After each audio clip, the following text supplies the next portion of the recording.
Hi, my name is Noah Hellam. I'm a senior here at Air Academy High School, and today I want to talk to you a little bit about a topic that has been increasingly more prevalent in college athletics, and that is the topic of NIL. And specifically today, I want to talk to you about the effects that it has on college sports, many of those being negative. And through this, I made a brochure that I believe I can give to people.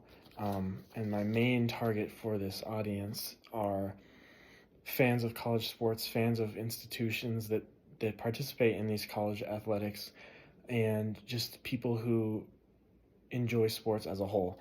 So through this, I did a brochure kind of displaying the information that I think is most important to know about these negative effects. And here it is. And we will begin with the introduction. So many of you probably know what NIL is, but just to give a sort of introduction, NIL is name, image, and likeness, which is where college athletes can receive financial compensation for playing the sports they love. This can be like sponsorships through various companies. It can be a wide range. It doesn't matter. And the goal is to pay athletes so they can make money off of playing sports, but also advertise these brands as well.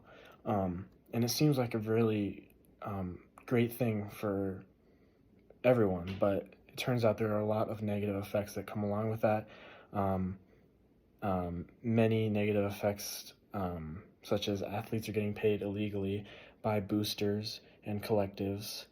Schools are becoming more money hungry than ever before, and recruiting has become a lot more complicated than ever before.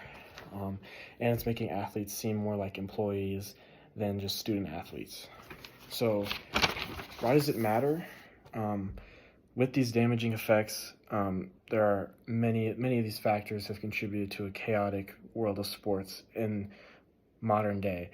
And that is because there is no regulation for this whatsoever. So schools can get athletes however they want, whether that's illegal activity like paying athletes illegally without documentation. And by understanding what NIL is and how it works, there are many these negative effects eat up all of the positive effects. So the main effects that I want to talk about are that there's a lack of federal regulation, and it's caused unethical practices to draw athletes in, like I talked about, paying them illegally, undocumented. And then the recruiting process has become a lot more complicated, with athletes becoming less loyal and moving schools whenever they want to. And the third thing is amateurism of college sports is dying out because student athletes are no longer student athletes. They're employees of these institutions, and they are just getting money, and they just want to go to the school for the money. It's not about the team. It's not about the culture. There's still athletes that care about that stuff, but it's mainly for the money nowadays. So I have a call to action, and that is that these effects should not go unnoticed. With this no regulation, it's really hard to determine what is right and wrong, and there's a lot of wrong going on. Colleges are becoming more and more like businesses, and it's going to continue to grow until regulation is implemented, and it's going to get worse and worse. And college sports is going to be no more. It's just going to be like the NFL or the NBA, where people are just getting paid. It's not, change has to happen, like I said, but that's why I'm reaching out to people who enjoy sports and supporters of these institutions.